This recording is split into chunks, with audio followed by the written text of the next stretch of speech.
अभी श्री वर्धन जी यादव जी कह रहे थे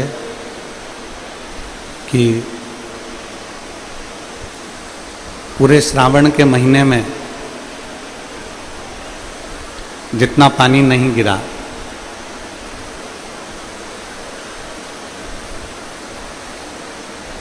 उतना एक दिन में कल रात से लेकर आज तक में गिर गया।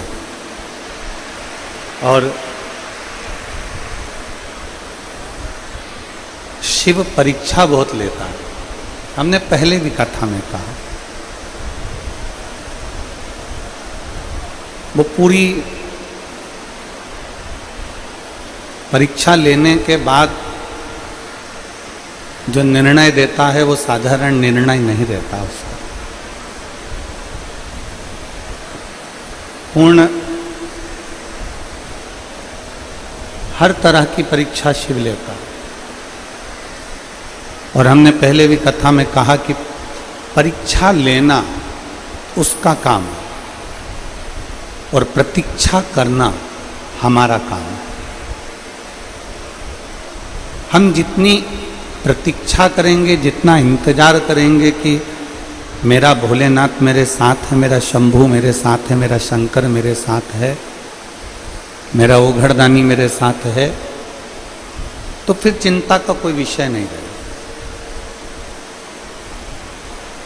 चिंता का कोई विषय फिर रहता ही नहीं। और मैंने तेरे ही भरोसे बाबा, तेरे ही भरोसे हवा बिच उड़ती जावागी बाबा, डोर हटो छड़ी लागे में कटी जावागी भोले मैं तेरी कथक, शंभू मैं तेरी कथक, हवा बिच उड़ती जावागी बाबा, डोर छड़ी में कटी जावागी। पूर्ण परीक्षा शिव लेता है, पूर्ण परीक्षा। और बिना परीक्षा के अगर परीक्षा दी ही नहीं है, परीक्षा में तुम बैठे ही नहीं हो, परीक्षा हॉल में तुम गए ही नहीं हो और सोचा कि हमारा रिजल्ट आ जाए, तो बड़ा कठिन है, बहुत कठिन। आप परीक्षा हॉल तक जाइए। जैसे आज आप सब लोग आ रहे होगे ना, जब पानी गिर रहा होगा, गुड़गांव के, गुरुग्राम के इस हरियाणा वालों ने ऐसा नज़ारा नहीं देखा होगा कि इतनी तेज जलवृष्टि और लोग अपना घर छोड़कर पैदल पैदल चलकर कथा के पंडाल तक आ रहे हैं।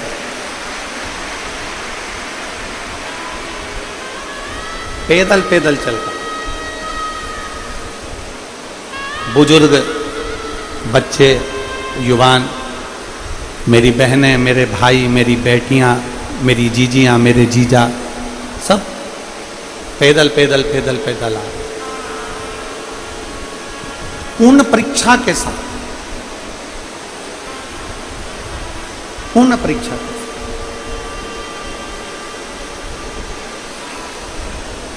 और जिस दिन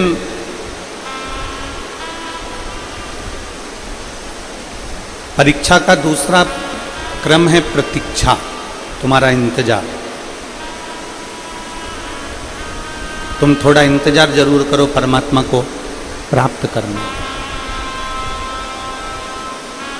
तुम थोड़ा इंतजार जरूर करो उस परमात्मा को प्राप्ति का, वो मिलेगा जरूर।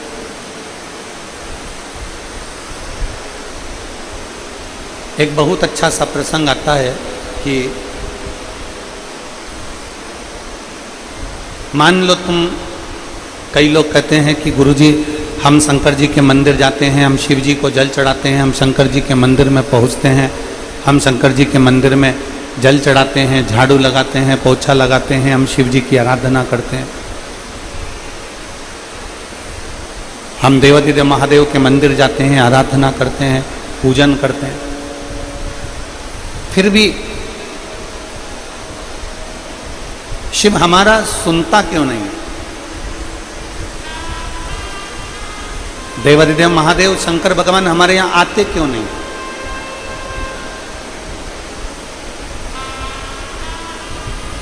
आप आए नहीं और सुबह हो गई, मेरी पूजा की थाली धरी की धरी। क्यों? जब हम इतनी पूजन करते हैं, हम इतनी अर्चना करते हैं, इतनी सेवा करते हैं, तो शिव हमारे यहां आते क्यों नहीं? क्यों नहीं? शिव महापुराण की कथा कहती है, आप कथा में आए, थोड़ा ध्यान लगाकर सुनना, पानी अपनी जगह पर है, जल वृष्टि अपनी जगह पर, आप कथा में आए और किसी ने आपको कुर्सी दे दी बैठने के लिए, और किसी ने आपको कुर्सी दी बैठने के लिए, और वो कुर्सी पे चाय गिरी पड़ी हुई है, उसी पे झूठन पड़ा हुआ है, उसी पे चाय पड़ी है, उसी पर गंदगी पड़ी हुई है। अब इतनी किसी ने कुर्सी दे दी बैठने के लिए, उसी पे चाय पड़ी, उसी पे गंदगी पड़ी, उसी पर झूठन पड़ा, सब कुछ उसी पे पड़ा हुआ है। अब आप में से कोई होगा जो उस कुर्सी पर बैठ जाएगा? जम के बोलो जरा, बैठोगे? नहीं। कुर्सी किसी ने बैठने के लिए दी, उस कुर्सी पर गंदगी पड़ी हुई है, चाय पड़ी हुई है, झूठन पड़ी हुई है, आप उस कुर्सी पर नहीं बैठोगे। आप आओगे जरूर पर बैठोगे नहीं। शिव महापुराण की कथा भी यही कहती है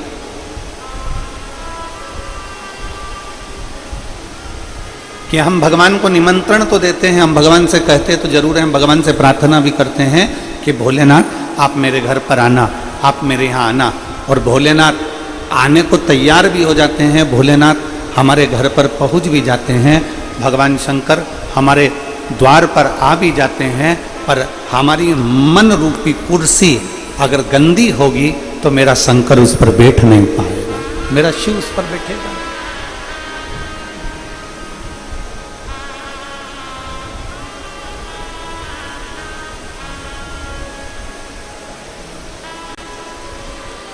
शिव मंदिर जाओ,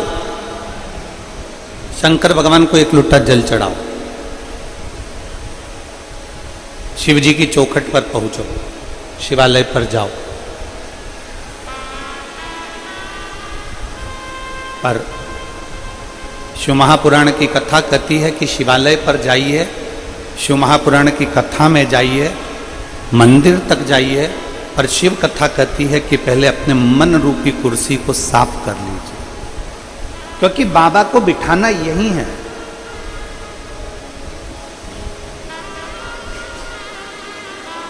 भगवान शिव को बिठाना हमें हमारे दिल में, हमारे हृदय में।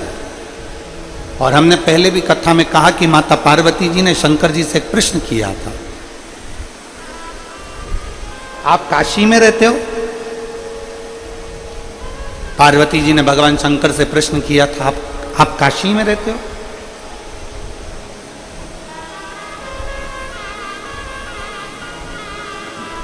पार्वती जी ने शिव जी से प्रश्न करा था कि आप उज्जैन में रहते हो? आप केदार में रहते हो? आप अमरनाथ में रहते हो? आप गुरुग्राम में रहते हो? आप कुबेरेश्वर धाम में रहते हो? आप ओमकारेश्वर में रहते हो? पार्वती जी ने प्रश्न किया था कि आप रहते कहाँ हो? भगवान शंकर ने माता पार्वती के प्रश्न का उत्तर दिया था कि जो अपने मन को पवित्र कर कर मुझे दिल से निमंत्रण दे, आमंत्रण दे, और दिल से जो एक लोटा जल मुझे समर्पित कर देता है, उसके हृदय में मैं जाकर विराजमान हो जाता हूं, मैं वहीं पर उसके हृदय में, उसके चित्त में विराजित हूं।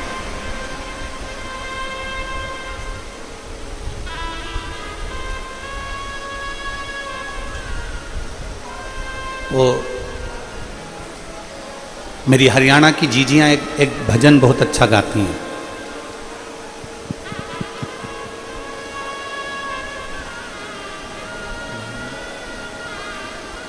काशी में ढूंढा तुझे, उज्जैनी में पाया है। एक लाइन मेरी हरियाणा की बहनें, मेरी जीजियाँ बहुत अच्छी गुनगुनाती कि काशी में ढूंढा तुझे, उज्जैनी में पाया,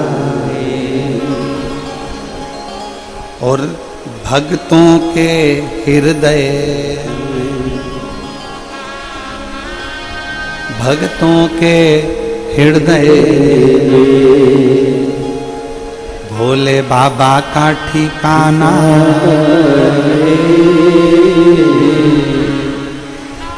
शिव भक्तों के हृदय भोले बाबा का ठिकाना। और दुनिया वाले क्या जाने मेरा रिश्ता पुराना। शिव को कहीं पर भी ढूंढ लो,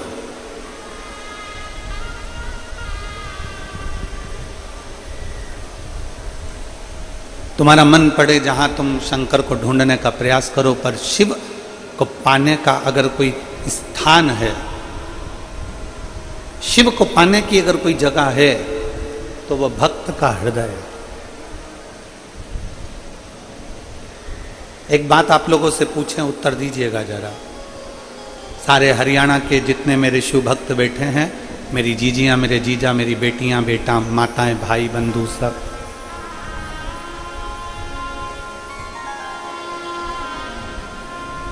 पैर छूने से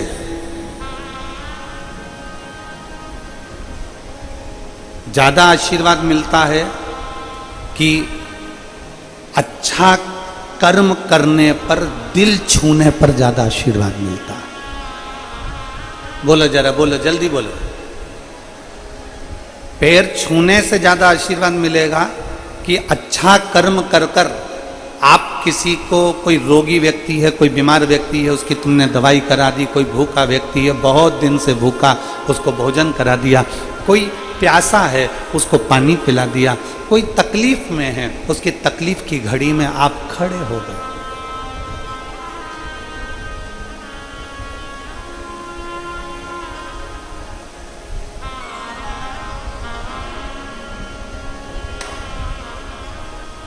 किसी के कष्ट के समय पर आप खड़े हो गए।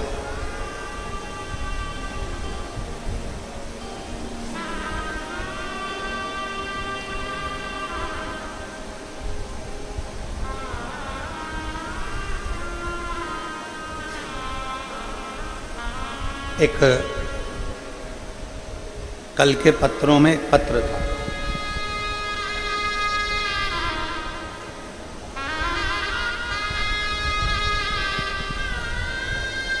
कल के पत्रों में एक पत्र था। मैं वर्धन जी आपको उसके लिए धन्यवाद दूंगा, उस पत्र के लिए।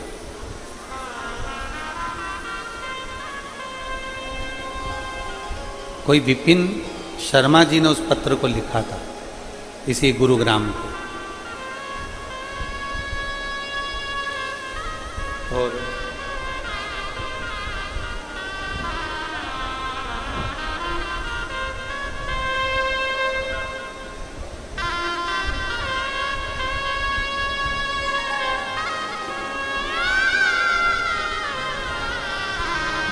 उस पत्र में विपिन शर्मा जी ने एक बात बड़ी अच्छी लिखी थी। गुरु जी,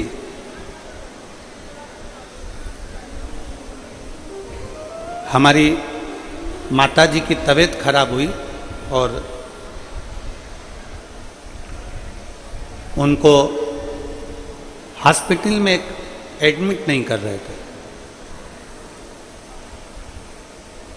हम वर्धन जी के पास में गए और वर्धन जी से हमने कहा कि भैया वो हमारा एडमिट नहीं कर रहे हैं माँ को और तकलीफ ज़्यादा है, प्राइवेट में पैसा बहुत लग रहा है। वर्धन जी ने तुरंत किसी को फ़ोन किया। फ़ोन कर 15 मिनट के अंदर गुरुजी हमारे पास में मैसेज आता है कि आपकी मम्मी को यहाँ भेज दो, हम एडमिट करते हैं। हम उसके लिए आपको धन्यवाद देते हैं कि पैर छूने से बड़ा है व्यक्ति का कर्म।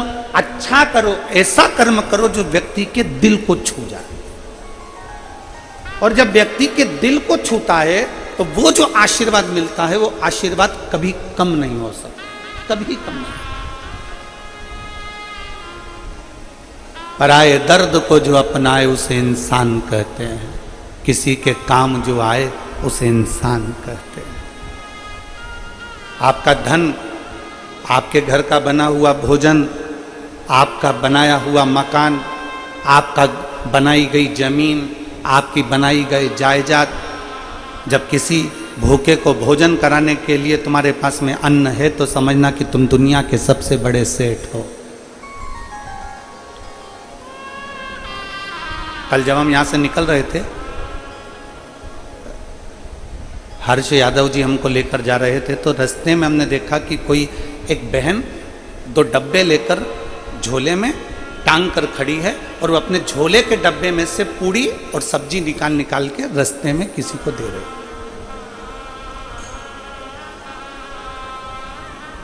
जितनी उसकी सामर्थ्यता होगी वो उतना दे रहा है।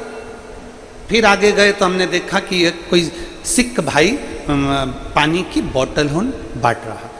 फिर हमने देखा कि कोई आगे जाके बिस्कुट का पूड़ा बांट रहा है। हमने हर्ष जी से भी कहा कि हर्ष जी, भक्तों का भाव देखिए, कितना प्रेम इन लोगों का। जिसकी जितनी सामर्थ्यता, आपके घर का भोजन जब सफल है जब किसी भूखे का आप पेट भर दो। आपकी विद्वत्ता जब सफल है जब आप किसी हारे हुए व्यक्ति को, चित्त से हारे हुए व्यक्ति को, मन से हारे हुए व्यक्ति को सतमार्ग बता दो।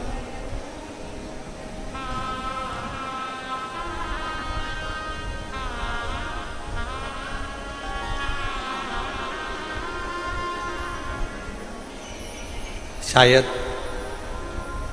हमारी इतनी कथाओं में ये पहला यजमान का घर होगा ऐसा, जो घर के लोग दूसरे के मकान में रह रहे हैं और उनके मकान में बाबा कुबेर भंडारी रह रहा है। शायद हमारे इतिहास में, हमारे देखते देखते कि सभी बहुओं ने अपने अपने कमरे खाली कर हमारे साथ में आए हुए पंडितों के लिए, हम लोगों के लिए अपने कक्ष दे दिए। कक्ष तो दिया पूरा की पूरा चेंज कर पूरा की पूरा भवन। शायद भवन जब सार्थक है जब तुम्हारे घर में कोई मेहमान आए। आज के जमाने का मेहमान होटल में रुका दिया जाता है, आज के ज़माने के मेहमान को कहीं दूसरी जगह रुका दिया जाता है, पर घर में मेहमान के लिए, घर के बुजुर्ग के लिए, घर के बूढ़े के लिए, घर में आए हुए संत साधु के लिए, घर में आए हुए बहन बेटी के लिए, घर में आए हुए बहन जमाई के लिए कोई जगह नहीं रहती। तो फिर वो मकान किस काम का? तो प्रॉपर्टी किस काम की?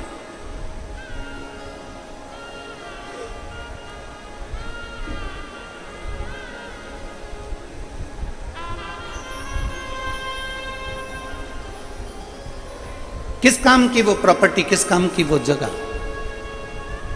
जिसमें अपने घर में आया हुआ मेहमान, आपके घर में आई हुई बहन बेटी, आपके घर में आया हुआ कोई अतिथि, कोई बुजुर्ग तुम्हारे घर में रह नहीं सकता। क्या करें? तुम्हारे घर का भोजन जब सार्थक है जब भूखे का पेट भर सको, और तुम्हारा घर जब सार्थक है जब किसी अतिथि की सेवा कर सको, और तुम्हारा वैभव जब सार्थक है जब तुम किसी की औषधि करा सको।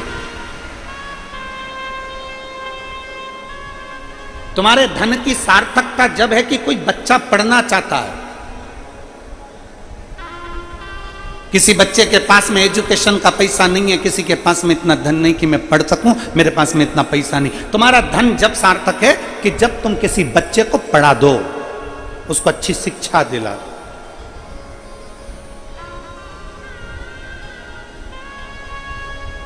ये तुम्हारी सार्थकता होना चाहिए।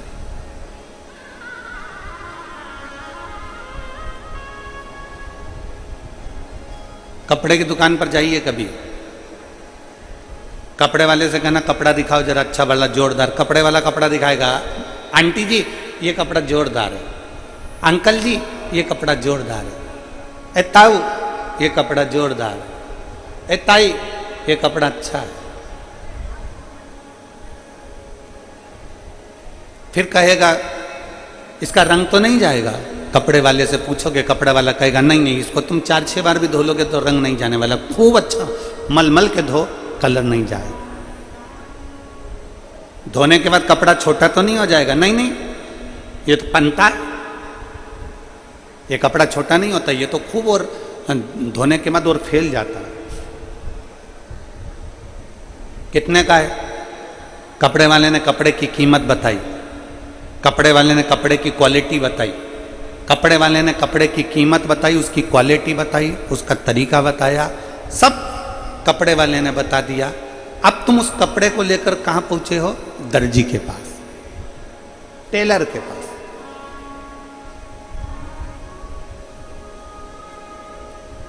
कपड़ा लेकर दर्जी के पास पहुंचे, टेलर के पास पहुंचे, मास्टर के पास पहुंचे। टेलर साहब, दर्जी साहब, ये मेरा कपड़ा है, इसकी मुझे पैंट सिलवाना है, शर्ट सिलवाना है, लो।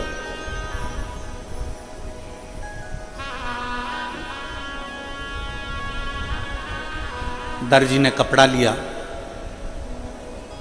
टेलर ने कपड़ा लिया और उस कपड़े को काट कर, छाट कर, फालतू का जो कपड़ा था उसको निकाल कर तुम्हारी पैंट बना दी, तुम्हारी जीन्स बना दी, तुम्हारी शर्ट बना दी, तुम्हारी टी शर्ट बना दी। कपड़े वाले ने कपड़ा दिया, क्वालिटी बताई, कीमत बताई, तरीका बताया और दर्जी के पास लेकर गए।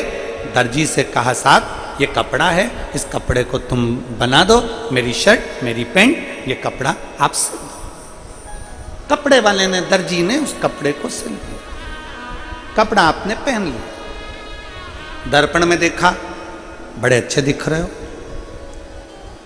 कांच में देखा, लोगों से पूछा कैसा लग रहा हूं? बहुत बढ़िया। कैसी दिख रही हूं? बहुत बढ़िया। कपड़े वाले की दुकान से कपड़ा लेकर आए थे, अगर वही कपड़ा तुम ऐसे लपेट के नीचे या ऊपर चलते तो अच्छे दिखते क्या? अरे बोलो तो नहीं हरियाणा के जीजी, अच्छे दिखते? नहीं दिखते। उस कपड़े को लेकर कहां गए? दर्जी के पास। दर्जी ने काट कर, छांट कर अच्छा बना दिया, तुमने पहन लिया और तुम अच्छे दिखने लगे। शिव महापुराण की कथा भी यही कहती है, वो परमात्मा कपड़े की दुकान रखता है।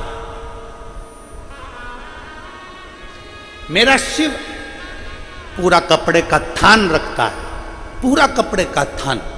अलग अलग डिजाइन के कपड़े, अलग अलग क्वालिटी के कपड़े सब उस शंकर के पास में हैं। और जब वो पैदा करता है, मृत्यु लोक में भेजता है, जब वो जन्म देता है, तब ये केवल कपड़ा हमको मिलता है, ये काया हमको मिलती है। फिर हम इस कपड़े को लेकर दर्जी के पास जाते हैं, अर्थात कहीं शिव महापुराण की कथा में जाते हैं और कोई गुरु उसमें काट काट कर इस कपड़े को सही करते करते, कहीं अज्ञानता को मिटाते मिटाते, काम, लोभ, आसक्ति, तृष्णा, वासना, झूठ, प्रपंच, इसको हटाते हुए इस कपड़े को इतना अच्छा बना देता है कि व्यक्ति जब पहनता है तो दुनिया के लोग कहते हैं कि अब ये अच्छा दिख रहा है, इसने कर्म अच्छा किया।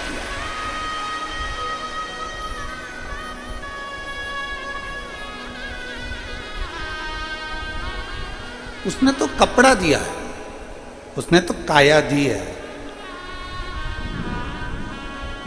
उसने कपड़ा दिया, काया दी, और इस काया को ठीक बनाना ये दर्जी का काम है।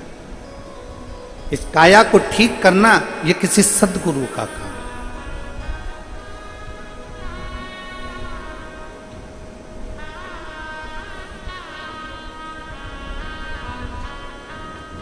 इस काया को ठीक करना कोई सद्गुरु ही कर सकता है। गुरु नानक देव जी से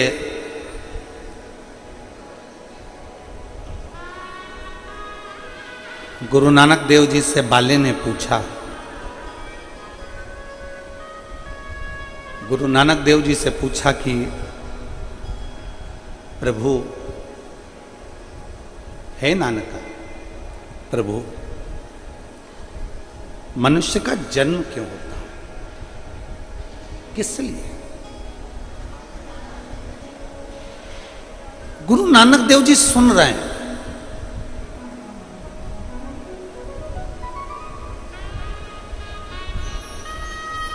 मौन क्रोध का सबसे बड़ा हथियार है।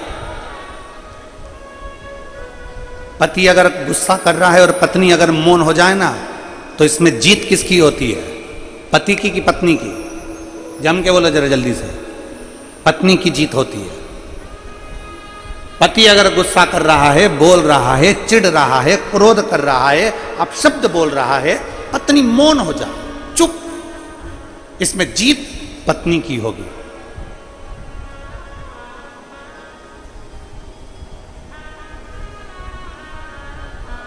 गुरु नानक देव जी मौन, गुरु नानक देव जी एकदम चुप, मौन। और गुरु नानक देव जी ने बाले ने कहा कि ये मानव का शरीर क्यों मिला है, ये मानव का शरीर किस लिए मिला? गुरु नानक देव जी से पूछा जा रहा है कि मानव का शरीर किस लिए? तो गुरु नानक देव जी थोड़ी देर के लिए मौन हो जाते हैं, चुप हो जाते हैं, और एकदम मौन होकर बाद में गुरु नानक देव जी कहते हैं, गुरु नानक देव जी कहते हैं, बाले, ये मानव का शरीर केवल एक कारण से होता है, परमात्मा का नाम लेकर अपने पूर्व के कर्म को काटते रहो और एक दिन आखिरी में परमात्मा की शरण में चले जाओ। केवल एक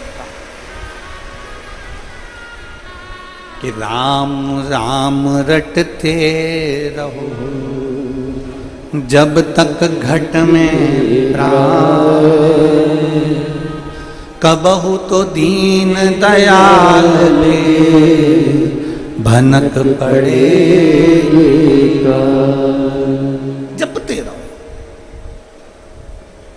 जपते रहो।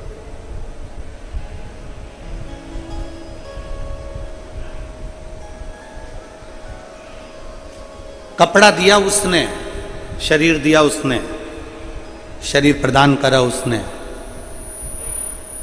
और उस शरीर की कीमत जान लो। कपड़ा लेते समय कपड़े की क्वालिटी पूछी जाती है, कपड़े की कीमत पूछी जाती है, उस शरीर की कीमत जानिए, किस शरीर की कीमत क्या। दुनिया के कई लोग कह देते मैं तो बहुत परेशान हो गई, मैं तो मर जाऊं तो अच्छा।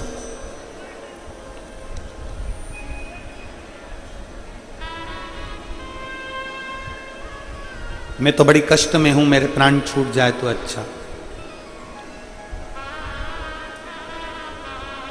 मैं बड़ी तकलीफ में हूं, मेरे प्राण चले जाएं तो अच्छा। नहीं नहीं, शिव महापुराण की कथा कहती है यह मानव का जो शरीर मिला है सबसे सुंदर कपड़ा है।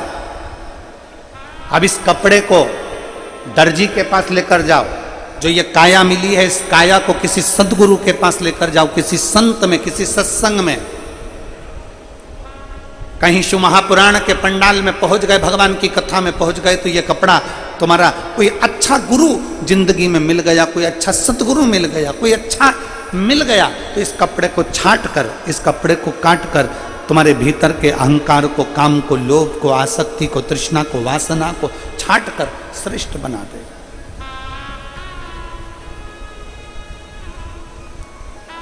सबसे पहले एक कथा आती है शिव महापुराण में, हम कई बार कथा को वर्णन कर चुके हैं। आप लोगों ने कथा में सुना होगा, वो कौन सा फूल है जो शंकर जी पे नहीं चढ़ता? जम के बोलो जरा। केतकी का फूल। सभी ने कथा सुनी है कि ब्रह्मा जी के भीतर अहंकार उत्पन्न हो गया था। शिव महापुराण की कथा। और ब्रह्मा जी के भीतर जब अहंकार उत्पन्न हो गया और ब्रह्मा जी भगवान विष्णु के पास चले गए, भगवान नारायण विश्राम कर रहे थे, सो रहे। भगवान ब्रह्मा जी ने कहा, नारायण क्या सोते रहोगे? तुम्हारे दरवाजे पर कोई आया है, इसका आतिथ्य करिए। तुम्हारी चौखट पर कोई पहुंचा है, उसका आदर करिए। क्या सोते रहोगे? भगवान नारायण ने आंखें नहीं खोली। ब्रह्मा जी ने और अहंकार के शब्द कहे।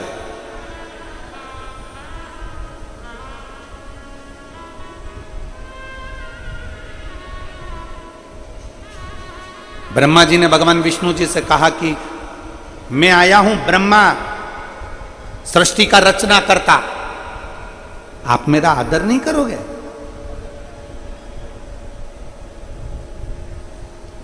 आप मेरा सत्कार नहीं करोगे?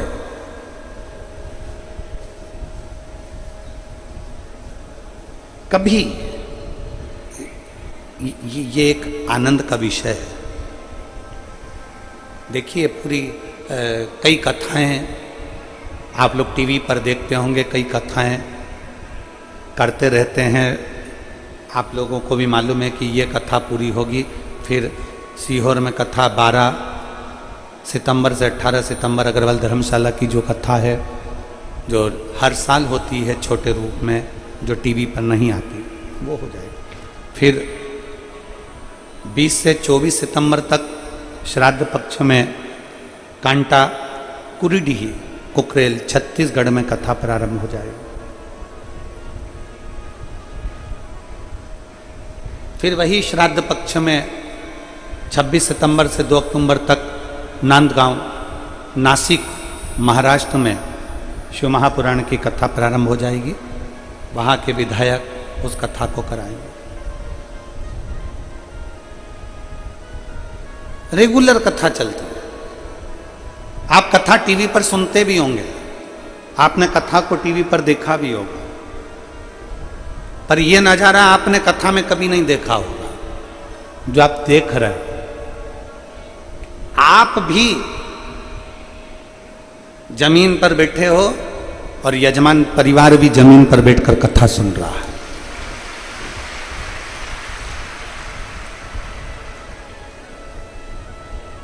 कोई सोफा नहीं, कोई कुर्सी नहीं,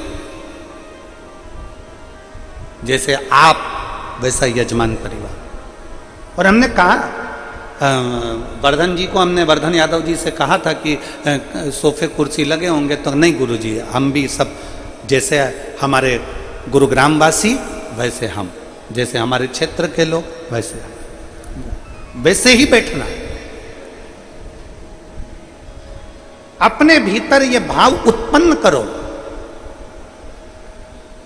जब सत्संग में जाकर बैठो, जब भगवान की शरणागति में बैठो, जब भगवान के पास, कई लोग जाते हैं, हम भगवान का दर्शन करना है, हमें मंदिर में जल्दी दर्शन करना है, हमें मंदिर में जल्दी दर्शन करना है, तो मंदिर में लाइन में लगे हो, लाइन में लगे हो, लाइन में लगे हो, और इतने में कोई साइड में से आकर कह दे कि मैं तुमको 500 रुपए दो, मैं तुम्हें भगवान का जल्दी दर्शन करा दूंगा।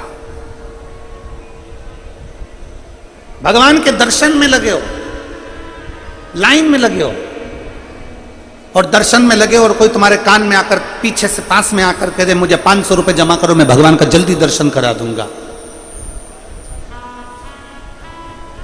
500 रुपए दो, मैं भगवान का जल्दी दर्शन करा दूंगा। तुम्हारी चतुरता क्या कहती है? 500 रुपए देकर तुम जल्दी दर्शन करना पसंद करोगे कि धर्म के लाइन में लगकर धक्के खाते खाते उस भोलेनाथ के चरणों में जब पहुंचोगे तो शंकर भगवान भी कह देंगे कि तूने मेरे पास आते आते बहुत धक्के खा लिए, अब तुझे दुनिया के धक्के नहीं खाने दूंगा।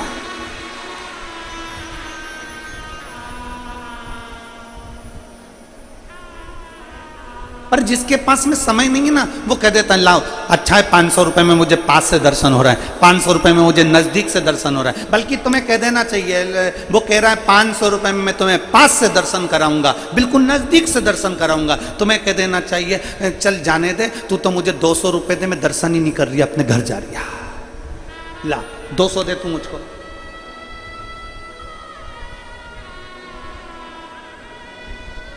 धर्म को धंधा मत बनाइए, भगवान के दर्शन को व्यापार मत बनाइए। और मैं श्री वर्धन जी आपको धन्यवाद दूंगा इस चीज के लिए कि आप भी नीचे और पूरे मेरे गुड़गांव के वासी, पूरे गुरुग्राम वासी भी बैठकर कथा कर इस तत्व ग्रहण कर रहे हैं। अपने को अपने के साथ में वैसे ही रहना चाहिए, वैसे 500 रुपए दीजिए मैं पास में से दर्शन कराऊंगा, ना ना ना ना। भगवान के मंदिर में जाना, भगवान की चौखट पर जाना, भगवान के दरवाजे पर जाना, कितनी भी भीड़ लगी है तुम्हें मालूम है कि वहां भीड़ होगी, तुम्हें मालूम है शिवरात्रि है मंदिर में भीड़ होगी, तुम्हें मालूम है सावन का महीना है मंदिर में भीड़ होगी, तुम्हें मालूम है नवरात्रे हैं शीतला माता के मंदिर में भीड़ होगी, तुम्हें मालूम है कि मंदिर के अंदर भीड़ चल रही होगी। तुम ये सोच कर जाओ कि मैं भीड़ में जा रहा हूं, भीड़ में जा रहा हूं तो मुझे 1 घंटा लगने की जगह 3 घंटे लगेंगे, मुझे 4 घंटे लगेंगे, पर मैं दुनिया के धक्के खाऊंगा, आखिरी में भगवान का दर्शन कर कर आऊंगा। पर मैं भगवान को पैसे से तोल कर भगवान के मंदिर में जाकर दर्शन कर कर नहीं आऊंगा। मुझे धर्म के धक्के खाकर, दुनिया की धक्के खाकर मैं भगवान की चौखट तक पहुंचूंगा।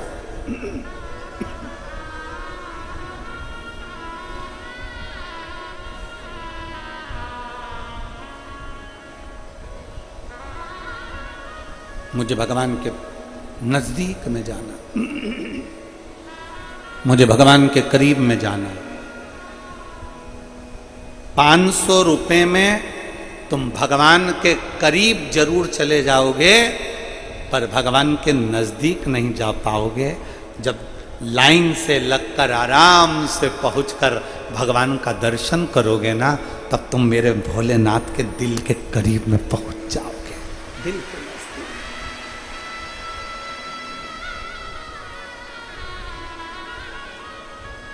और देख लिया संसार हमने, देख सब मतलब के यार हमने देख लिया।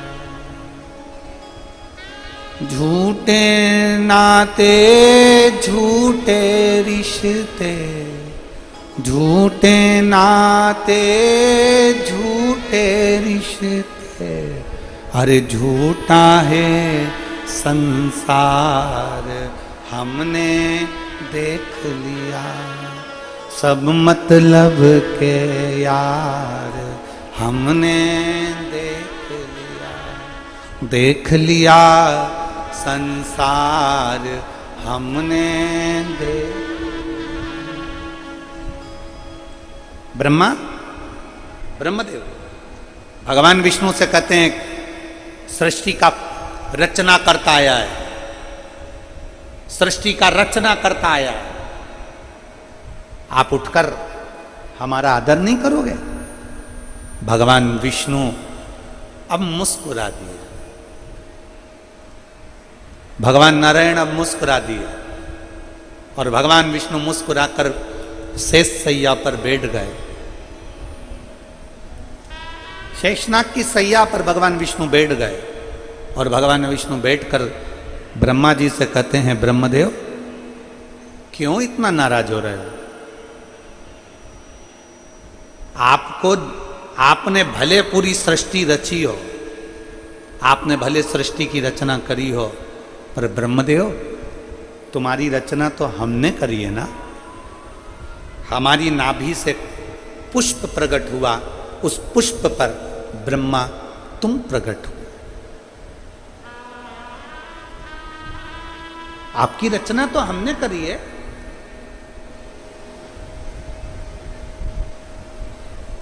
ब्रह्मा जी कहते हैं मेरी रचना आपने नहीं करी है। ब्रह्मा तुम जानते नहीं हो, मेरी नाभि से तुम प्रकट हुए हो।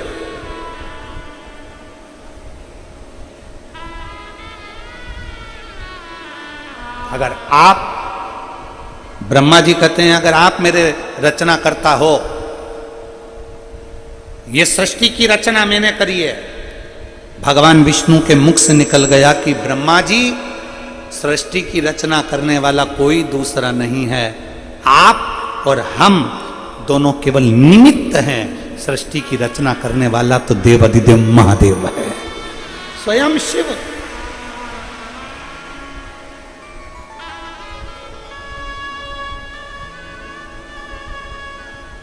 ये दुनिया का थोड़ा सा भ्रम है।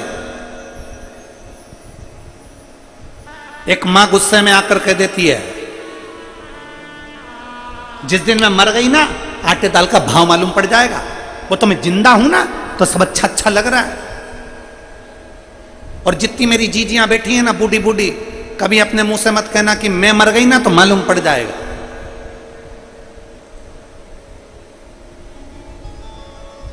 कई लोग कह देते हैं, वो तो मैं हूं तो घर चल रहा है, जिस दिन मैं चले गया ना उस दिन मालूम पड़ेगा। वो तो मैं चला रहा हूं, कोई दूसरा नहीं चला रहा। शिव महापुराण की कथा कहती है, तुम जिंदा हो, तुम हो तो घी घना, कभी चले भी गए तो मुट्ठी चना। कभी ऐसा मत बोलो कि मेरे रहने से घर चल रहा है, मेरे रहने से। एक सेठ जी थे, वो बड़े सबसे कहते थे, मेरा परिवार मुझे बहुत चाहता है, मेरी पत्नी मेरे बच्चे मुझे बहुत प्रेम करते हैं। जिस दिन मैं मर गया ना तो मेरे साथ साथ मेरी पत्नी और मेरे बच्चे भी मेरे साथ मर जाएंगे। इतना प्रेम करते हैं, इतना प्रेम करते हैं। एक दिन एक गुरुजी आ गए। गुरुजी ने कहा, सेठ जी तुम हमेशा कहते हो कि मेरी पत्नी मुझसे प्रेम करती है, मेरे बच्चे मुझसे प्रेम करते हैं, अगर मैं मर गया तो मेरे पीछे पूरा परिवार मर जाएगा। इतने में गुरुजी ने कहा, एक काम करो ना, हमको प्रैक्टिकल करके दिखाओ कि तुम्हारे मरने के बाद ये मरते कि नहीं मरते। सेठ जी ने कहा, पागल हो गए हो महाराज, बेवकूफ हो, अकल नहीं है तुम में, मैं कैसे मर सकता हूं। गुरुजी ने कहा, मैं तुमको एक पानी का गिलास दूंगा, तुम पीते पीते पीते पीते लुढ़क जाना। मैं डॉक्टर साहब को बुला के कहलवा दूंगा कि तुम मर गए। मरे नहीं हो तुम, फिर भी हम कह देंगे मर गए तुम। तो हमें देखना है तुम्हारी पत्नी और बच्चे तुम्हारे पीछे मरते कि नहीं मरते। इतने में तुरंत सेठ जी बोले, गुरुजी तुम समझ नहीं पाओगे, मेरी पत्नी मुझसे बहुत प्रेम करती है, मेरे बच्चे मुझसे बहुत प्रेम करते हैं, वो मर जाएंगे। इतने में गुरुजी ने कहा, देखना है ना हमको भी, तुम तो मरो तो सही, और मेरे पत्नी और बच्चों को कुछ हो गया तो, मेरी पत्नी और बच्चों को कुछ हुआ तो उसकी गारंटी हमारी। गुरुजी बोले, तुम तो लो पानी पियो, लुढ़को। और उन्होंने जैसे ही पानी पिया और नीचे गिर गए तो डॉक्टर साहब को बुलाया। गुरुजी ने थोड़ा सा पैसा पकड़ा कर कह दिया कि डॉक्टर साहब कह दो ये मर गया। इतने में डॉक्टर साहब ने नब्ज देख कर कह दिया मर गए। डॉक्टर को वहीं बिठा के रख लिया। पत्नी रोई, बच्चे रोए, पोता पोती रोए, खूब धाड़ धाड़ के पत्नी रोई। जैसे ही पत्नी रोई, पत्नी चिल्ला चिल्ला के रो रही थी, गुरुजी मेरा पति चले गया। मेरे को बोला तक नहीं, गुरुजी एक शब्द नहीं बोले और चले। इतने में गुरुजी ने अपनी झोली में से एक पुड़िया निकाली और पुड़िया निकाल के गुरुजी ने कहा, जीजी, ए बहन, ए माँ, मत रो, ये मेरे पास में ऐसी जड़ी है, ऐसी बूटी है कि ये तू खाएगी, तू मर जाएगी और पति जिंदा हो जाएगा। इतने में पत्नी रोती रोती बोली, इनकी तो उम्र हो गई थी, इनकी तो उम्र।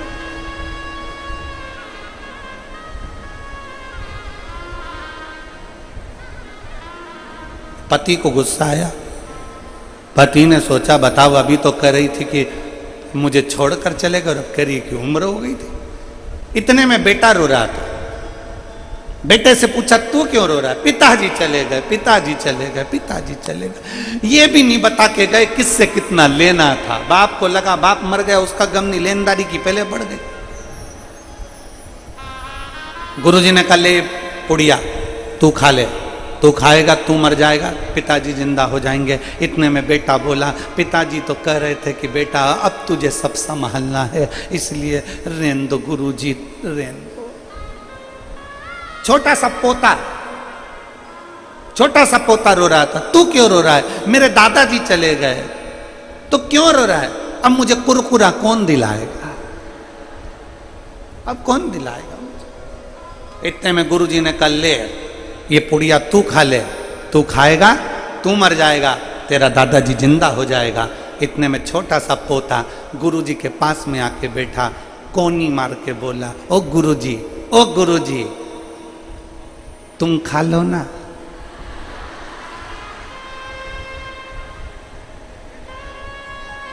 सब मिलके गुरुजी को खिला रहे पर खुद नहीं खा रहे। अरे सब मतलब के यार हमने वो देख लिया संसार हमने देख लिया। झूठे नाते झूठे रिश्ते, झूठे नाते झूठे रिश्ते, अरे झूठा है संसार हमने देख लिया संसार हमने देख लिया। लग रहा, माँ कहती है मैं जिंदा हूं जब तक घर चल रहा है, पिताजी कहते हैं मैं जिंदा हूं जब तक घर चल रहा है। ऐसा नहीं है। बड़ा बेटा सोचे कि मैं घर चला रहा हूं, छोटा सोचे मैं चला रहा हूं, मंजिला सोचे मैं चला रहा हूं, संजला सोचे मैं चला रहा हूं, घर का व्यक्ति सोचे मैं चला रहा हूं, दादी सोचे मैं चला रहा हूं, कोई रिश्तेदार सोचे मैं चला रहा हूं। ना ना ना ना ना, शिव महापुराण की कथा कहती है तुम नहीं चला रहे, तुम्हारे अंदर जो श्वास है, श्वास रूपी शिव है, जब तक श्वास चल रही है तब तक शिव तुम्हारे हृदय में है, तब तक तुम्हारा घर शंकर खुद तुम्हारे अंदर बैठकर चला रहा है। शिव चला रहा, कोई दूसरा नहीं। ब्रह्मा जी, भगवान विष्णु कह रहे हैं ब्रह्मदेव तुम कहते हो, ब्रह्मा जी तुम कह रहे हो, ब्रह्मा जी तुम बोल रहे हो कि सृष्टि में चला रहा हूं? नहीं, भगवान नारायण ने कहा ब्रह्मा सृष्टि ना तुम रचे हो, सृष्टि ना हम रचे हैं, सृष्टि रचने वाला तो देवाधिदेव महा शिव। एक पत्र है, आज थोड़ा ट्रैफिक में फंस गए थे ना, तो थोड़ा लेट आए तो हम पूरे पत्र नहीं पढ़ पाए, इसलिए अभी 2 ही पत्र पढ़े हैं, तो 2 ही तुम्हारे सामने प्रस्तुत।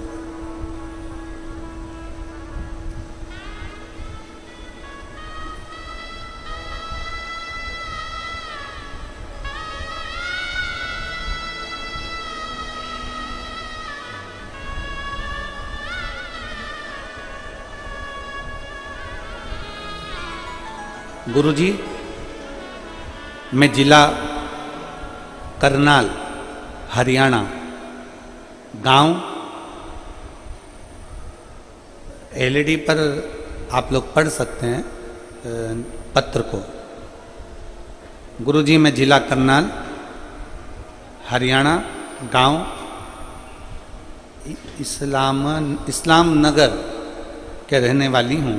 मेरा नाम बबीता है, मेरा मोबाइल नंबर ये है। बबीता जी कहीं बैठी हों तो हाथ हिलाइए, और अगर कहीं बैठी हों हाथ हिलाओ जरा, एक बार दिख जाओगे। हाँ ठीक है, दिख गए। आ जाइए, एक बेलपत्र ले जाइए, और पति आए हों तो उनको भी ले आइए, वो भी बेलपत्र ले जाइए। आ जाइए। मैं जिला करनाल हरियाणा, गांव इस्लाम नगर के रहने वाली हूँ। मेरा नाम बबीता है, मेरा मोबाइल नंबर ये है। गुरुजी, मेरे पति के मुंह में एक बड़ा सा छाला हो गया था। इस छाले के मेरे पति ने बहुत दवाई खाई, मुंह का छाला बिल्कुल ठीक नहीं हुआ। कई बड़े बड़े डॉक्टरों को दिखा दिया पर छाला ठीक नहीं हुआ। अब तो छाला इतना तकलीफ देने लगा कि भोजन करने में भी दिक्कत आने लगी। तब हम लोग और चिंता में पड़ गए और सरकारी हॉस्पिटल गए, वहाँ पर जाकर जांच कराए। डॉक्टर ने कहा कि इनको कोई बड़े हॉस्पिटल में लेकर जाओ। हमने हॉस्पिटल में लेकर गए बड़े, तो वहाँ के डॉक्टर ने कहा कि इनका मांस का थोड़ा सा टुकड़ा काटा जाएगा और काट कर उसको टेस्ट करा जाएगा, उसको भेजा जाएगा। उस टुकड़े की जांच होगी। डॉक्टर ने कहा कि तुम्हारे पति को बड़ी बीमारी के चांस हैं। अब हम लोग ये सुनकर घबरा गए। क्या करते? पहली बार आपकी कथा सुनी थी गुरुदेव, और काम में इतने व्यस्त रहते थे कि आपकी कथा हम पूरी सुन नहीं पाते थे। पर आप कहते हो ना कि जब दुख आता है ना तब भगवान याद आता है, तो सत्य मायने में तो कहे ना गुरुजी, जैसी दुख आया ना तो सबसे पहले आपको स्मरण किया, शिव पुराण का स्मरण किया, याद किया। हमने टीवी पर कथा सुनना प्रारंभ करी और टीवी पर कथा सुनते सुनते रोती रहती कि ये कहाँ की बीमारी हाथ लग गई, समझ में नहीं आ रहा। भगवान भोलेनाथ के मंदिर जाना चालू करा। दुनिया के लोग भले हंसे गुरुदेव, पर मंदिर में झाड़ू लगाना, पोछा लगाना, दिया लगाना, भगवान को बेलपत्र चढ़ाना, जल चढ़ाना, घर से एक लोटा पानी ले जाकर शिव जी को चढ़ाना, उस पानी को झेल कर वापिस लाना, अपने पति को पिलाना। मुंह का छाला ऐसा बढ़ते जा रहा था कि उनसे ना तो खाते बनता था ना पीते बनता था। डॉक्टर ने घबरा लग दिया, अब करें तो करें क्या। तब मेरे एक रिश्तेदार सीहोर जा रहे थे। मैंने उनसे विनती कर कर कहा कि भैया सीहोर जा रहे हो तो वहाँ से रुद्राक्ष लेकर आना। वहाँ से मेरे रिश्तेदार रुद्राक्ष लेकर आए। हमने तांबे के कलश में उसको गलाया, शिवजी को जल चढ़ाया। वो चढ़ा हुआ जल अपने पति को पिलाना प्रारंभ करा। शुरू शुरू में तो पानी पीने में भी तकलीफ हो रही थी, खाने में बेलपत्री खा नहीं पा रहे थे, तो बेलपत्री को पीस कर शिवजी पे चढ़ी हुई बेलपत्र कुंदकेश्वर महादेव के नाम से अपने पति को देने लगी। धीरे धीरे डॉक्टर ने तारीख दी थी, बुलाकर जांच के लिए जाना था, पर बाबा की ऐसी कृपा हुई गुरुदेव, जो सालों से छाला था मेरे भोलेनाथ ने मात्र 22 दिन के अंदर वो छाला समाप्त कर दिया। मैं बाबा को धन्यवाद देती हूँ। अब मेरे पति भोजन भी करते हैं, रोटी भी खाते हैं, पानी भी पीते हैं और एकदम बाबा की कृपा से ठीक हैं। मैं बाबा को प्रणाम करने के लिए आई हूँ। एक लाइन अच्छी लिखी है, आप और हम गुनगुनाते हैं। भोलेनाथ दया करना, मैं तेरे भरोसे हूँ। मेरे बाबा दया करना, मैं तेरे भरोसे हूँ। ना घर के भरोसे हूँ, ना परिवार के भरोसे हूँ,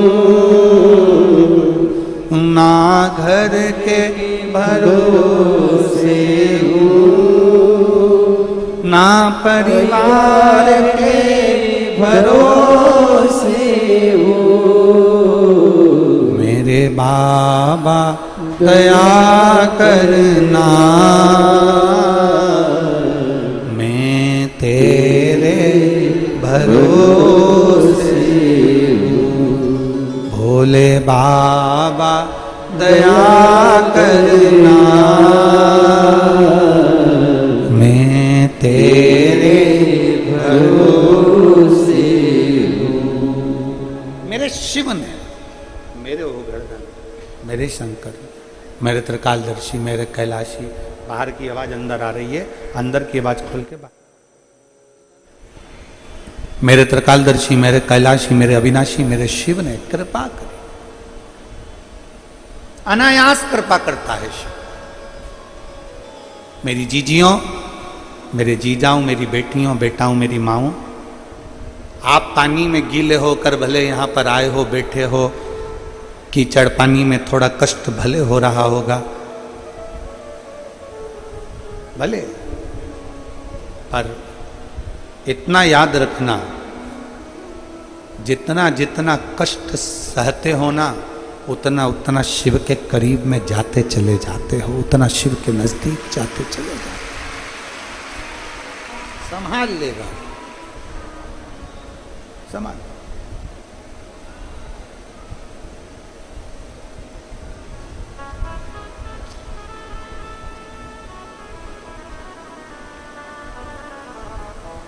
अभी हम आ रहे थे तो हर्ष यादव जी कह रहे थे, गुरुजी पूरी भोजनशाला में पानी भरा गया, रस जहाँ भोजन हो रहा है वहाँ पानी पानी भरा गया। तो ये तो बड़ा चिंता का विषय हो गया। हमने हर्ष जी से कहा, कथा में बुलाने वाला भक्तों को शिव है, बिठाने वाला शिव है, भोजन कराने वाला भी शिव है, तो वो सारी व्यवस्था कर देगा, अब क्यों चिंता करना, छोड़ दो शंकर के ऊपर, क्या टेंशन लेना।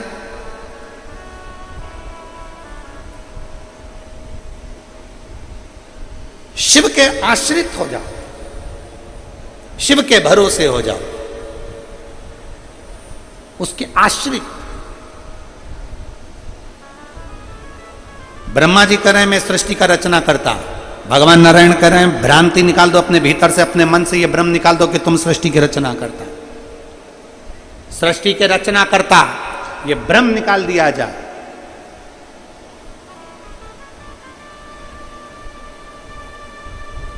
इस भ्रम को निकाल दो कि सृष्टि की रचना करता, ना ना ना।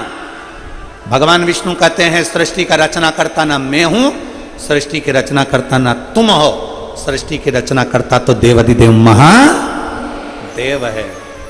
मेरा आपकी कृपा से सब काम हो रहा,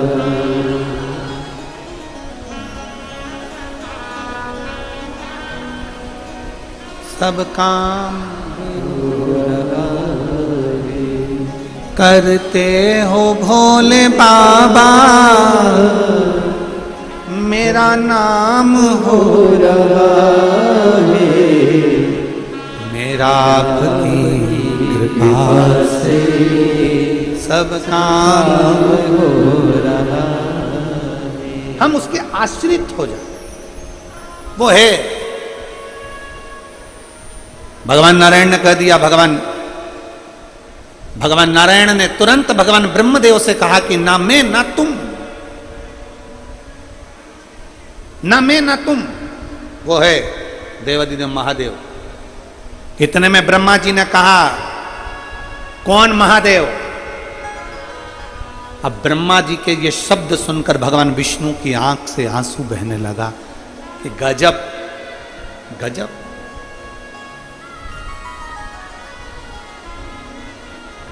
गजब।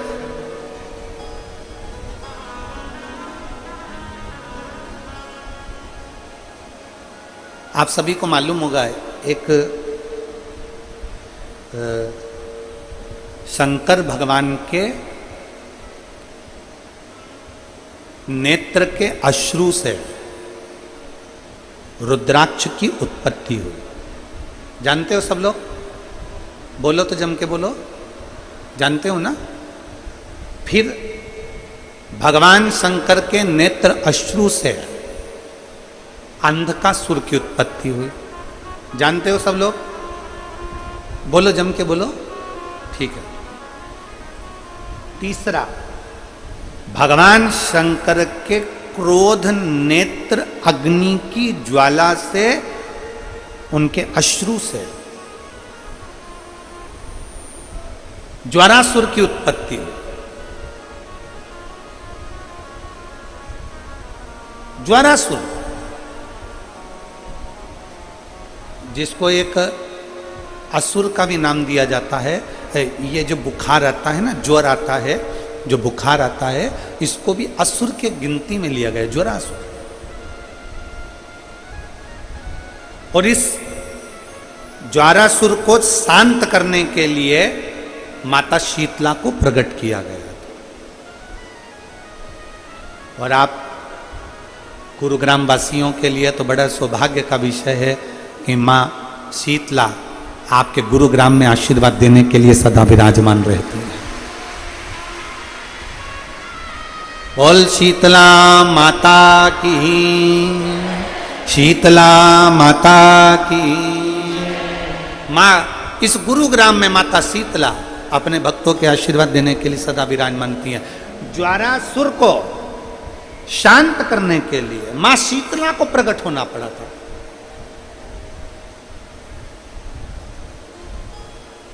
मां शीतला को प्रकट किया।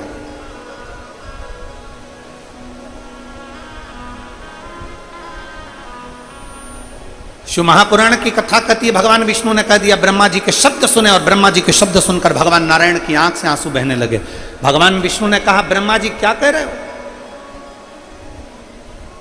कौन शिव? ये शब्द हैं आपके? कई लोग फेसबुक पर, इंस्टाग्राम पर, सोशल मीडिया पर, व्हाट्सएप पर शंकर जी के प्रति लोकाझोंकी करते रहते हैं। कोई कह देता है शंकर का जल मत पियो, कोई कह देता है श्री शिवाय नमस्तुभ्यं मत बोलो, कोई कह देता है शंकर की चढ़ी हुई बेलपत्र मत खाओ, कोई कह देता है कुछ। उनसे कहो, शिव की निंदा करने वाले ब्रह्मा जी का सिर कट गया था। शिव की निंदा करने वाले इंद्र को अपना सिंहासन छोड़ना पड़ा था। शिव की निंदा करने वाले को दक्ष प्रजापति का सिर कटकर बकरे का सिर लग गया था। शिव की निंदा करने वाले को धक्का देकर बाहर निकाल दिया गया था। शिव की निंदा थोड़ी सी सुनने वाले की लंका में आग लग गई थी। शंकर की निंदा ना तो करी जाए ना सुनी जाए। एक पत्र है, देखिए।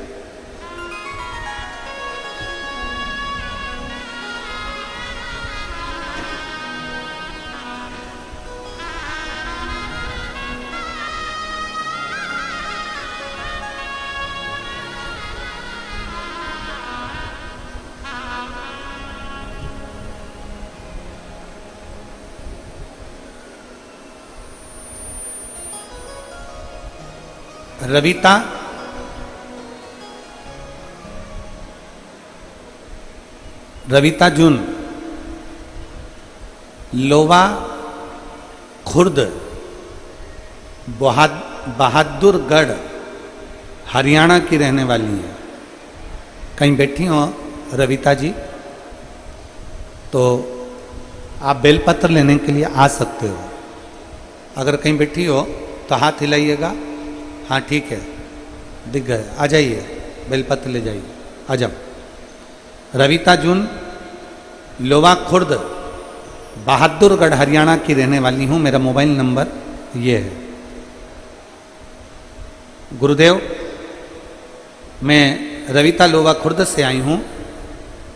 2020 में मेरे को तकलीफ हुई, हार्ट का प्रॉब्लम हुआ। डॉक्टर ने दवाइयाँ दी, जांच करी, थोड़ा सा आराम लगा। 2 महीने ठीक रही। 2 महीने के बाद वापिस मेरा तबीयत खराब हो गई। फिर वापिस मेरा स्वास्थ्य खराब हो गया। और अब की बार जो स्वास्थ्य खराब हुआ उसमें मेरा लीवर और हार्ट दोनों ही बेकार हो गए। गुरुदेव, मेरे 4 लड़की, 1 बेटा है। पूरा बहादुरगढ़, पूरी दिल्ली, रोहतक का कोई ऐसा हॉस्पिटल नहीं छोड़ा जिसमें मैंने इलाज नहीं करवाया। मेरा लीवर इतना डैमेज हो गया कि डॉक्टर ने कह दिया कि तुम्हारे कोई चांस नहीं। इस बीमारी में लगभग 20 लाख रुपए हम लोग लगा चुके हैं, पर शरीर में आराम नहीं लगा। सभी आस पड़ोस के लोग मुझे देखने के लिए आने लगे, क्योंकि मैं घर में पड़ी रही। लीवर काम नहीं कर रहा था, हार्ट काम नहीं कर रहा था। करें तो करें। कुछ पड़ोसन की माताओं ने, औरतों ने मुझे पशुपति नाथ के व्रत के बारे में बताया। मैं आपकी कथा कभी नहीं सुनी गुरुजी, ना तो मैंने आपको कभी देखा था, ना मैंने कभी कथा सुनी थी। पशुपति नाथ के व्रत के बारे में मेरी पड़ोसन ने बताया। मेरी बड़ी लड़की ने पशुपति नाथ का व्रत करना प्रारंभ करा। व्रत करते करते ऐसा कोई डॉक्टर नहीं गुरुदेव, दिल्ली का, बहादुरगढ़ का और रोहतक का, जहां हमने इलाज ना कराया। जब आराम नहीं लगा, घर पर आ गए, लोग देखने के लिए आने लगे। पड़ोसी की एक माँ ने पशुपति व्रत के बारे में बताया। उस व्रत को करना मेरी बड़ी लड़की ने प्रारंभ करा। चौथा पशुपति व्रत था गुरुदेव, और चौथे पशुपति व्रत के दिन मेरा शरीर और तकलीफ देने लगा। फिर भी मेरी बेटी ने 5वां व्रत भी करा, और बाबा की कृपा से ऐसी मेरे बाबा ने कृपा करी कि 5 व्रत पूर्ण हुए। शिव पर चढ़ा हुआ जल मेरी बेटी मुझे ला कर देती, उस जल को मेरे शरीर में लगा देती, एक बेलपत्री मुझे ला कर देती, और मेरे बाबा ने कृपा ऐसी कर दी गुरुदेव कि आज मैं पूरी तरह से ठीक हूं। केवल 1 दिन की कथा मैं रेवाड़ी में सुनने के लिए गई थी, उस दिन से आज तक मैं बीमार नहीं पड़ी और बाबा ने मुझे साध लिया। मैं बाबा को नमन कर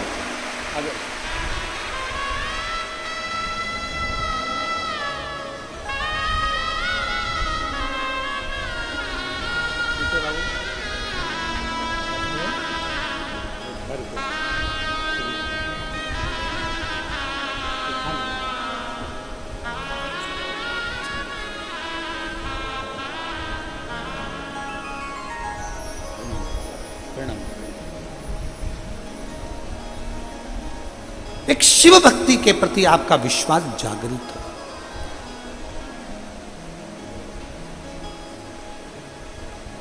शिव की निंदा ना सुने, शिव की निंदा ना करें। कोई निंदा करने में अगर लगा भी है तो थोड़ा सा पीछे हट जाए, थोड़ा सा।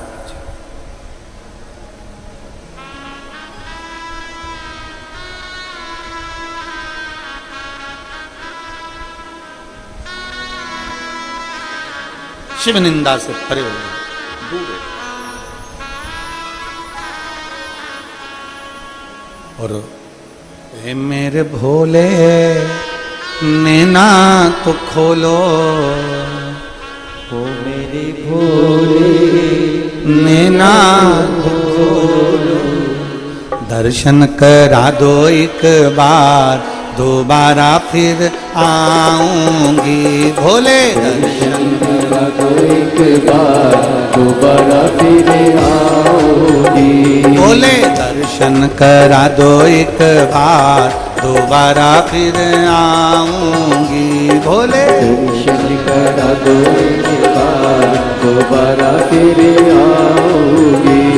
दोबारा फिर आऊंगी, दोबारा फिर आऊंगी, दोबारा फिर आऊंगी, दोबारा फिर आऊंगी। बाबा दर्शन करा दो एक बार, दोबारा फिर आऊंगी। दर्शन करा दो एक बार, दोबारा फिर आऊंगी।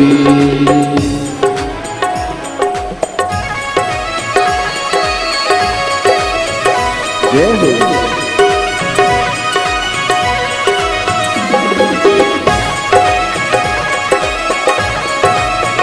शंभू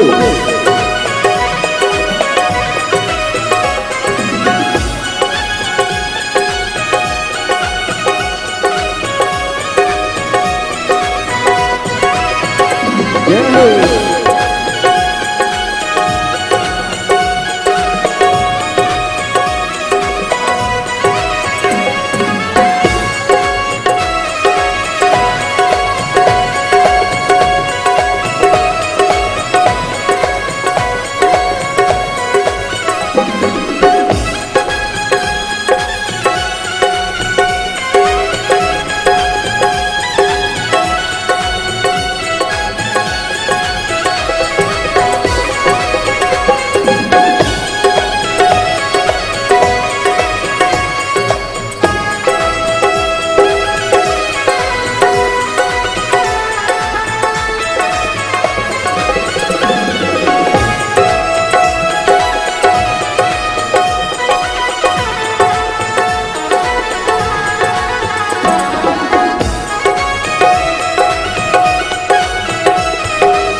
बोले के गंगा विराजे, शीश बोले के गंगा विराजे, शीश बोले के गंगा विराजे, शीश बोले के गंगा विराजे। गंगा बहा दो एक बार, दोबारा फिर आऊंगी।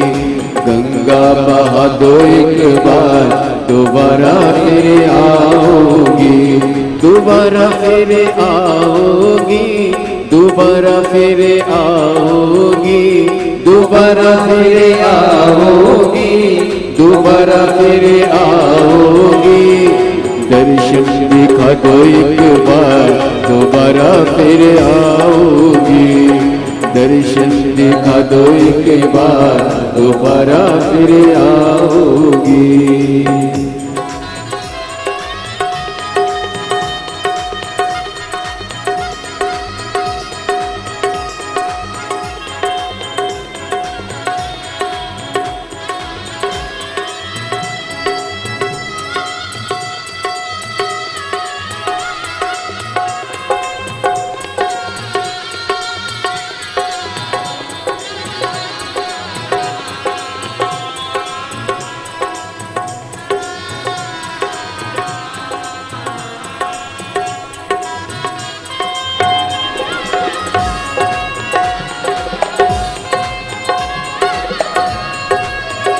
जय हो।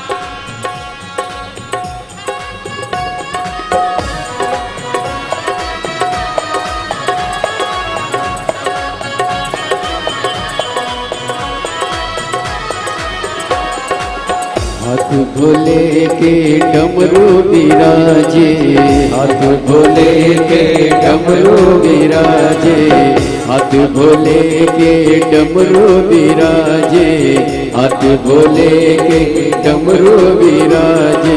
डमरू बजा दो एक बार, दोबारा फिर आओगी, डमरू बजा दो एक बार, दोबारा फिर आओगी। ओ मेरे भोले नैना तो खोलो, ओ मेरे भोले नैना तो खोलो, दर्शन करा दो एक बार, दोबारा फिर आओगी, दर्शन करा दो एक बार, दोबारा फिर आओगी, दोबारा फिर आऊंगी, दोबारा फिर आऊंगी, दोबारा फिर आओगी, दोबारा फिर आओगी।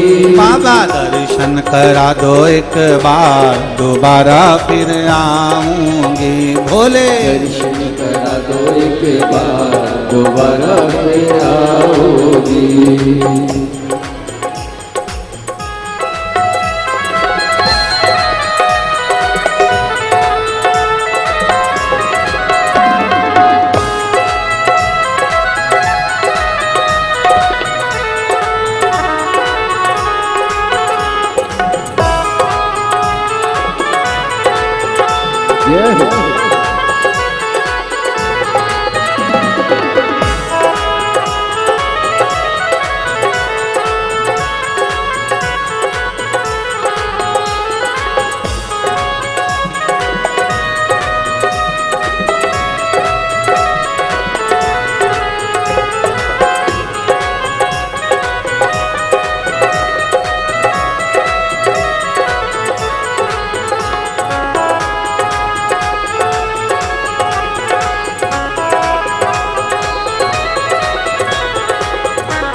शंभो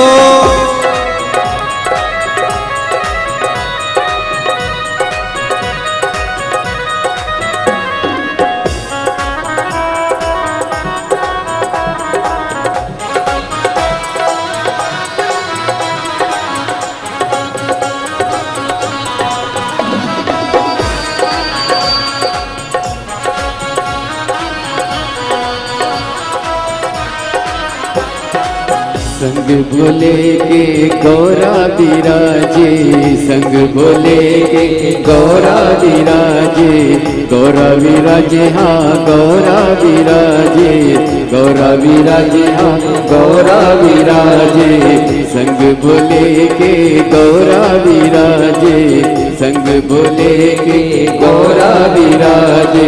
गणपति बुला दो एक बार, दोबारा फिर आओगी, गणपति बुला दो एक बार, दोबारा फिर आओगी, दोबारा फिर आओगी, दोबारा फिर आओगी, दोबारा फिर आओगी, दोबारा फिर आओगी। बाबा दर्शन करा दो एक बार, दोबारा फिर आऊंगी। भोले दर्शन करा दो एक बार, दोबारा फिर आओगी। शंभु दर्शन करा दो एक बार, दोबारा फिर आऊंगी। भोले दर्शन करा दो एक बार, दोबारा फिर आओगी, दोबारा फिर आऊंगी, दोबारा फिर आओगी, दोबारा फिर आऊंगी, दोबारा फिर आओगी। हर महादेव हरे। अपने स्थान पर बैठकर भगवान शिव जी से अपने मन की बात बड़े भाव के साथ हृदय से प्रार्थना करिए। कहीं कीचड़ हो रहा हो तो खड़े खड़े प्रार्थना करें, और जहाँ जगह हो वहाँ बैठकर प्रार्थना करें। भाव से विनय करें, बाबा से निवेदन करें, अपने हृदय की बात भगवान शिव से अवश्य करें। जहाँ जगह मिले वहाँ बैठ जाएं, कीचड़ हो तो खड़े खड़े भाव से बाबा से निवेदन करें, प्रार्थना करें।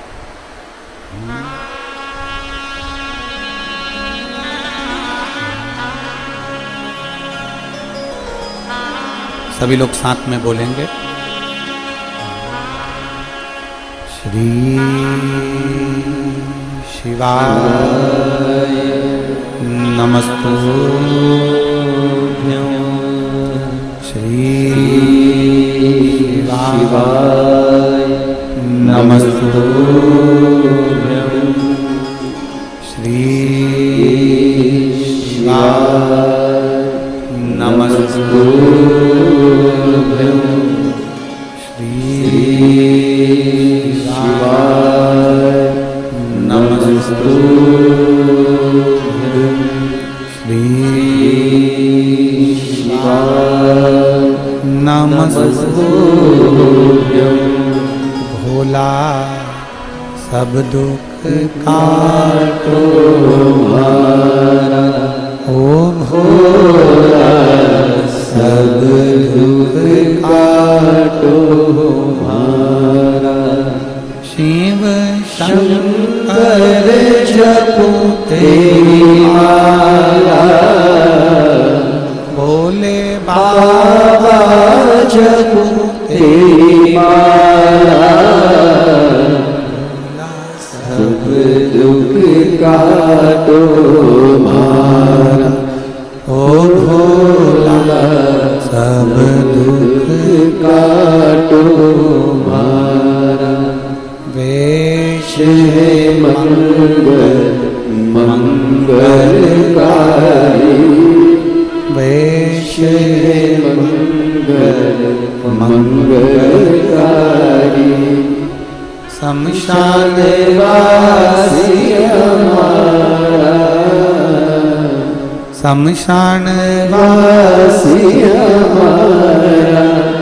ओ भोला सब दुख काटो हमारा, ओ भोला सब दुख काटो हमारा।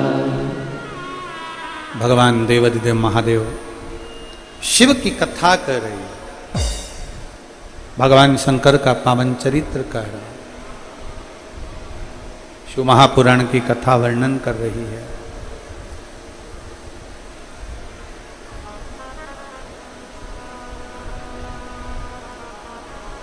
भगवान शिव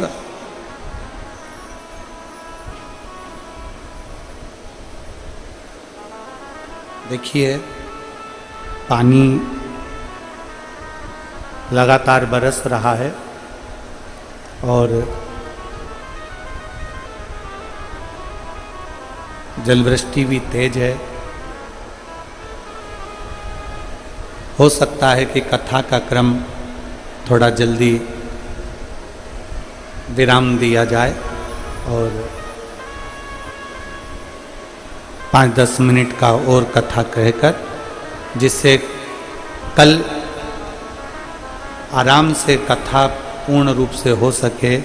जो पानी चारों तरफ भरा हुआ है या जहाँ कहीं भी है तो उसको निकाल दिया जाए, ऐसी व्यवस्था प्रशासन भी कर रहा है और यजमान परिवार भी कर रहा है।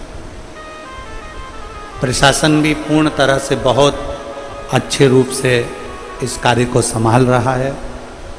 मैं यहाँ के कमिश्नर महोदय को, यहाँ के एसएसपी, एसपी, कलेक्टर, यहाँ के टीआई, यहाँ की चिकित्सा विभाग, पीडब्ल्यूडी विभाग, इन सबको बहुत बहुत साधुवाद देता हूँ, जो बहुत सुचारू रूप से पूरे आयोजन को संभाल रहे हैं। एक बार जोरदार ताली बजाकर उन सभी के लिए साधु। यहाँ के कलेक्टर, एसपी, एसएसपी, एसडीएम आदि सब यजमान परिवार के साथ में मिलकर बड़ी सुचारू रूप से व्यवस्था कर रहे हैं और आपको और हमको भी इनके साथ कदम से कदम मिलाकर सहयोग प्रदान कर। तो शिव कथा कर रही है, शिव महापुराण की कथा कर रही है, भगवान शंकर का पावन चरित्र कर रहा, शिव तत्व कर रहा।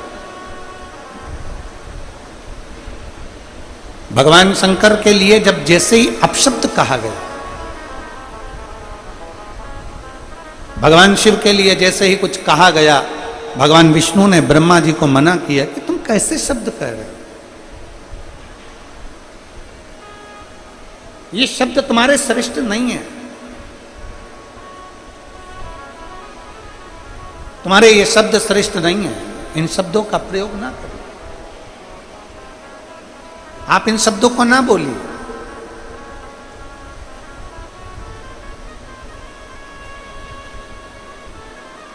नांदेड़ की कथा में गुरु गोविंद सिंह जी की पुण्य स्थली से, पवित्र स्थली से आपको एक बात कही थी। दुनिया के लोग घर में फिल्टर का पानी पीते हैं, पर दुनिया के लोग अपनी वाणी को फिल्टर कर कर नहीं बोल पाते हैं। दुनिया के लोगों को बोलने का एक भाव उत्पन्न नहीं हो पाता।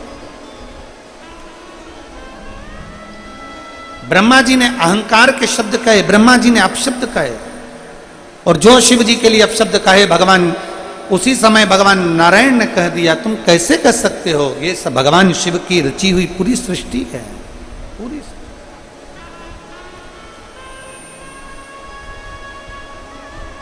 ये पूरी रचना मेरे शंकर की है, ये संपूर्ण रचना मेरे देवाधिदेव महादेव की है। क्या सोचा, आया भगवान नारायण और भगवान ब्रह्मा के बीच में कुछ बात विवाद उत्पन्न होने लगे, तब भगवान ब्रह्मा जी शब्द पर शब्द कह रहे थे और भगवान नारायण ने अपने इष्ट भगवान शिव को प्रकट किया। जैसे ही प्रकट किया, एक पर्वत को घुमाना प्रारंभ करा, और पर्वत को घुमाना प्रारंभ करा तो एक अग्नि का खंभ प्रकट हुआ। अग्नि का खंभ प्रकट हुआ, तब ब्रह्मदेव ने उसका छोर देखने के लिए ऊपर की ओर गए और भगवान नारायण नीचे की ओर पाताल की ओर गए। किसके लिए कराई? भगवान शंकर को दो का अहंकार समाप्त करना था, एक ब्रह्मा जी का अहंकार समाप्त करना था। इसलिए ब्रह्मा जी का भगवान शंकर ने काल भैरव से कहकर सिर कटवा दिया था, और दूसरा भगवान शंकर को अहंकार समाप्त करना था केतकी के पुष्प का, केतकी के पुष्प का।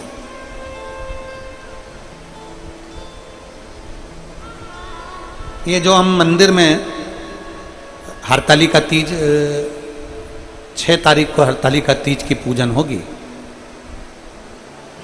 तो हरतालिका तीज के दिन हम जो फुलेरा मंदिर के अंदर बांधते हैं, आप लोग उस फुलेरे का दर्शन किए होंगे। जरा फुलेरा देना।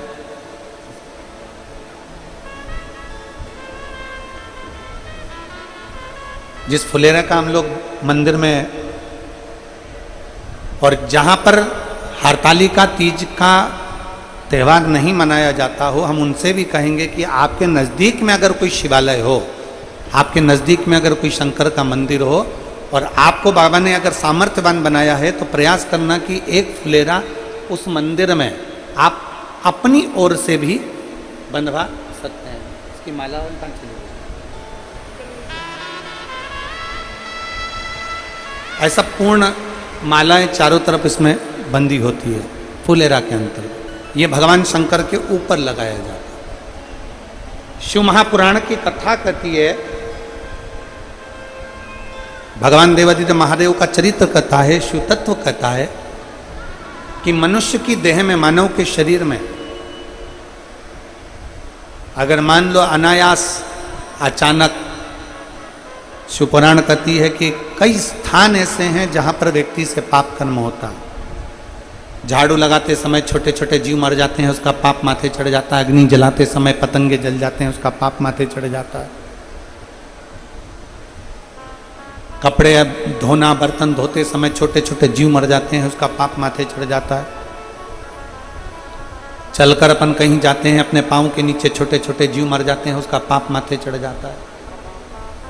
कई स्थान पर व्यक्ति से पाप कर्म होता है।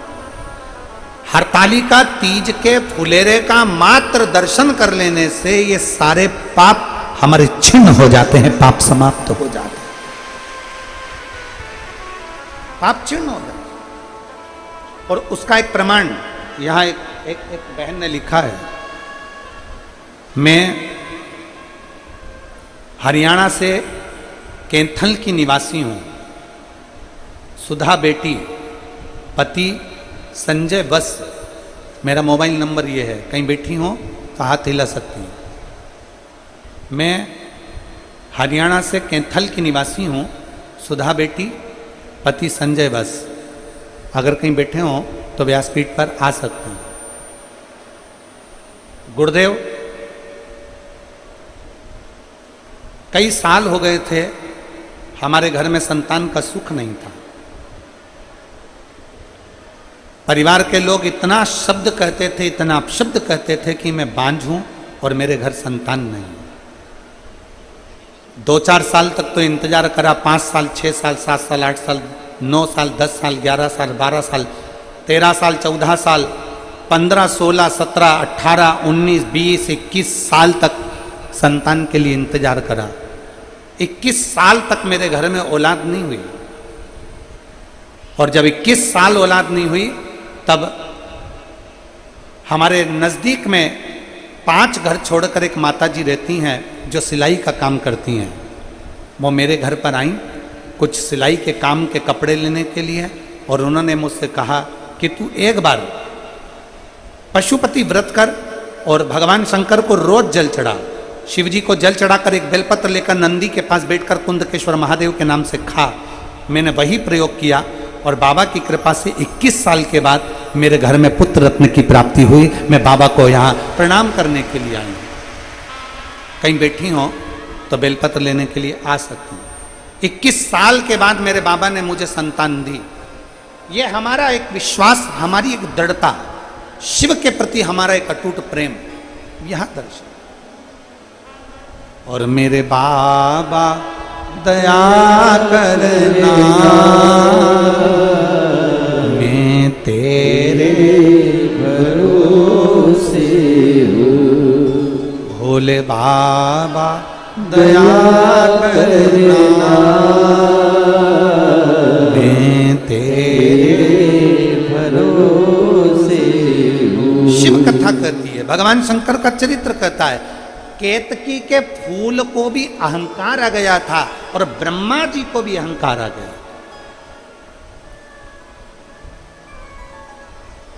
केतकी का फूल शंकर भगवान के सिर पर चढ़ा रहता था।